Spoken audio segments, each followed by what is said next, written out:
శ్రీమాత్రే నమః. మార్గశిర బహుళ త్రయోదశి శని త్రయోదశి. మరి విశేషంగా శని త్రయోదశి రోజు అందరూ మరి మనకు చక్కని ఫలితం రావాలి అని అంటే కొన్ని నియమాలు పాటించాల్సి వస్తుంది.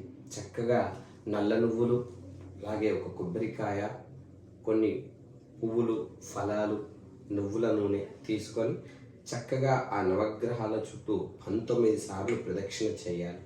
చేసిన తర్వాత నీలాంజన సమాభాసం రవిపుత్రాం యమాగ్రజం ఛాయామార్తాండ సంభూత తాం నమామి శనైశ్చర్యం అనే స్తోత్రాన్ని 19 సార్లు పఠించి అక్కడ స్వామి దగ్గర దీపం వెలిగించి పువ్వులు పెట్టి చక్కగా నల్ల నువ్వులను సమర్పించి కొంత నూనెతో అభిషేకం చేయాలి.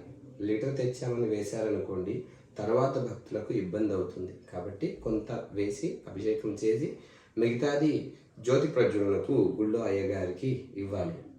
ఈ విశేషమైనటువంటి శని త్రయోదశి రోజు ఇలా చేయడం వల్ల మనకు ఆర్థిక సమస్యలు ఉన్నటువంటి వారికి, మరి మానసిక సమస్యలు, ఉద్యోగ సమస్యలు, వివాహం ఆలస్యం, నరఘోష, నరదిష్టి ఉన్నటువంటి వాళ్ళందరికీ కూడా ఆ ప్రభావం తొలగిపోతుంది.